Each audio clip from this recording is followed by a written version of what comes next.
This is second part on human blood. Previous video में हमने human blood topic start किया है जो कि ह्यूमन फिजियोलॉजी का एक बहुत ही इंपॉर्टेंट पार्ट है। उसमें हमने देखा ब्लड को ब्रॉडली दो कैटेगरी में डिवाइड किया गया है। लिक्विड पोर्शन को हम प्लाज्मा कहते हैं और सॉलिड पोर्शन को हम ब्लड सेल्स कहते हैं, जिसमें कि आरबीसी, डब्ल्यूबीसी और प्लेटलेट्स आ जाएंगी।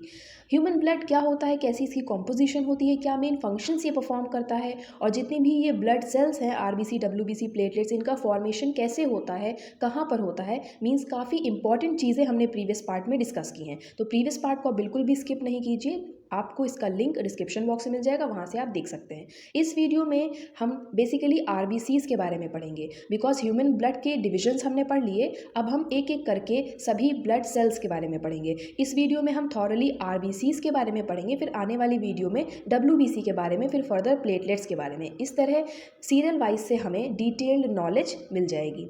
फिर देखते हैं आरबीसीज़ के बारे में। आरबीसीज़ को हम रेड ब्लड सेल्स नाम से जानते हैं और इन्हें इरेथ्रोसाइट्स भी कहा जाता है। तो बेसिकली आपको दो नाम याद रखने हैं, आरबीसीज़ को हम इरेथ्रोसाइट्स भी कहते हैं और रेड ब्लड सेल्स भी कहते हैं। Most abundant of all cells in the blood में प्लेटलेट्स भी हैं, डब्ल्यूबीसीज़ भी हैं। डब्ल्यूबीसीज़ भी 5 तरीके की होती हैं। मीन्स ब्लड में इतनी वेराइटी के सेल्स प्रेजेंट है, तो सबसे ज़्यादा एबेंडेंट सेल्स होती हैं। एबेंडेंट का मतलब होता है सबसे ज़्यादा मात्रा में पाई जाती हैं RBCs. An healthy adult have an average 5 to 5.5 millions of RBC. Means एक हेल्दी एडल्ट ह्यूमन बॉडी में 5 to 5.5 मिलियंस आरबीसी प्रेजेंट होती हैं। RBCs are devoid of nucleus. RBCs में न्यूक्लियस नहीं पाया जाता, बिकॉज आरबीसीज का एक इंपॉर्टेंट फंक्शन होता है, ये ऑक्सीजन को और कार्बन डाइऑक्साइड को ट्रांसपोर्ट करती हैं हमारी पूरी बॉडी में। जहाँ जहाँ ऑक्सीजन की रिक्वायरमेंट होती है वो ऑक्सीजन देती जाती हैं सभी ऑर्गन्स के सेल्स को, टिश्यूज़ को, और कार्बन डाइऑक्साइड जो कि वेस्ट गैस है उसको भी लेते जाती हैं। तो ये ट्रांसपोर्टेशन का काम करती हैं, इस वजह से उनके में न्यूक्लियस नहीं होता, बिकॉज ज़्यादा स्पेस मिल पाए उनको, ज़्यादा सरफेस एरिया मिल पाए ताकि वो प्रॉपरली ट्रांसपोर्टेशन कर पाए। और इनकी फ्लैक्सिबिलिटी भी अच्छी हो जाती है क्योंकि इनके पास न्यूक्लियस नहीं होता, ये इजीली स्क्वीज आउट कर सकती हैं कहीं से भी। फिर देखते हैं उनका जो शेप होता है आरबीसीज का, ये बाई कॉन्केव शेप होता है। आरबीसीज जो है वो रेड कलर्ड पिगमेंट प्रेजेंट होता है। आरबीसीज रेड होती हैं या हमारा ब्लड रेड होता है बिकॉज इसमें एक पिगमेंट होता है, रेड कलर्ड पिगमेंट, जिसे हम हीमोग्लोबिन कहते हैं। हीमोग्लोबिन के दो पोर्शन होते हैं, एक हीम पोर्शन होता है जिसमें आयरन कॉम्प्लेक्सेस आ जाते हैं और एक ग्लोबिन पोर्शन होता है जो कि प्रोटीन पोर्शन होता है।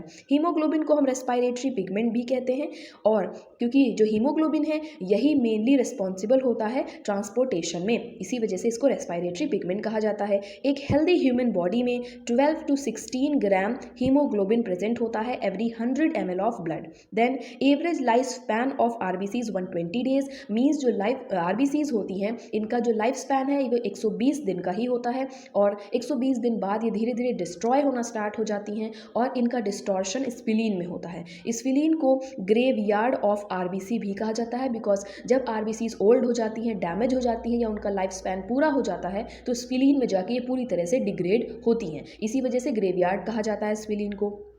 Main function of RBC is transportation of oxygen, carbon dioxide in the body, हम बता चुके हैं।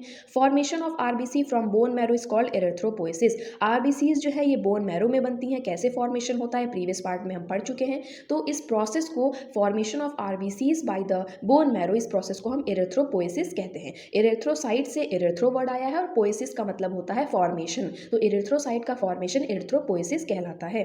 फिर देखते हैं when RBC number increases abnormally, जब ह्यूमन बॉडी में आरबीसीज का जो काउंट है, नंबर है, वो एबनॉर्मली बढ़ जाता है, इंक्रीज कर जाता है, उस कंडीशन को हम कहते हैं पॉलीसाइथीमिया। ये बहुत ही इंपॉर्टेंट चीज़ें हैं, आपको ध्यान रखनी है। जो भी कॉम्पिटिटिव एग्जाम आप देंगे तो इसमें चांसेस हैं, जहाँ पे साइंस और बायो के क्वेश्चन आते हैं तो उसमें पूछा जा सकता है, या टीजीटी पीजीटी लेवल के जो क्वेश्चन आते हैं बायोलॉजी के, उसमें भी ये पूछा जाता है। टीजीटी बायोलॉजी या पीजीटी बायोलॉजी में भी ऐसे क्वेश्चन देखे गए हैं। देन आरबीसी नंबर जब डिक्रीज कर जाता है ह्यूमन बॉडी में, इस कंडीशन को हम अनीमिया कहते हैं या इरेथ्रोसाइटोपेनिया कहते हैं। तो जब बढ़ जाता है आरबीसी काउंट और जब डिक्रीज हो जाता है, तो दोनों ही कंडीशंस आप याद रखेंगे। Then RBC deliver oxygen to the tissues in the body from lungs and also transport carbon dioxide to your lungs for you to exhale. Means oxygen को टिश्यूज तक डिलीवर करती है और कार्बन डाइऑक्साइड को take करती है lungs में, वापस से एल्वियोलाई तक जाके गैसेस एक्सचेंज के थ्रू CO2 को वापस एक्सेल आउट कर देती है। आरबीसीज के पास न्यूक्लियस नहीं होता, lack nucleus, this make them so flexible. मैंने बताया था कि आरबीसीज न्यूक्लियस की एब्सेंस की वजह से फ्लेक्सिबल भी हो जाती है, जो उनको मदद करता है वो एक्सट्रीमली स्मॉल ब्लड वेसल से पास कर जाती है।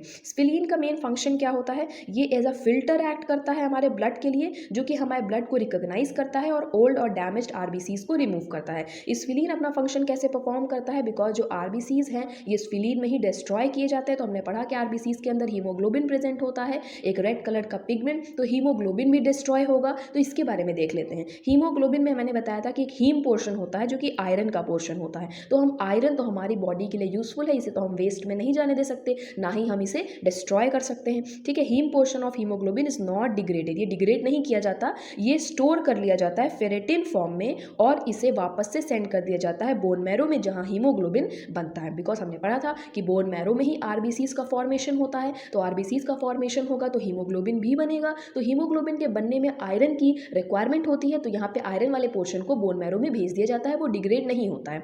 देन फिर देखते हैं कॉज ऑफ लो हीमोग्लोबिन। बहुत लोगों की बॉडी में हीमोग्लोबिन जो काउंट है वो कम हो जाता है। अभी हमने आरबीसी और का काउंट पढ़ा था ना, इंक्रीज और डिक्रीज, हमने हीमोग्लोबिन का नहीं पढ़ा। अभी हीमोग्लोबिन का लेवल अगर डिक्रीज हो जाता है तो ये किसकी वजह से होता है, हमारी डाइट में प्रॉपर अमाउंट में आयरन नहीं प्रेजेंट है। इसके सिम्टम्स कैसे देखने को मिल सकते हैं, हेडेक होता है, फैटीग थकान होती है और स्किन पेल कलर की हो जाती है। इसका ट्रीटमेंट कैसे हो सकता है, हम आयरन सप्लीमेंट्स खा सकते हैं, अपनी बैलेंस डाइट ले सकते हैं, डाइट में ज़्यादा से ज़्यादा मात्रा में आयरन फूड रिच कंपोनेंट्स का यूज़ कर सकते हैं। आई होप आपको आरबीसीज के बारे में यूजफुल इन्फॉर्मेशन मिल गई होगी। मिलते हैं नेक्स्ट वीडियो में जिसमें हम डब्ल्यूबीसीज के बारे में पढ़ेंगे। Thank you.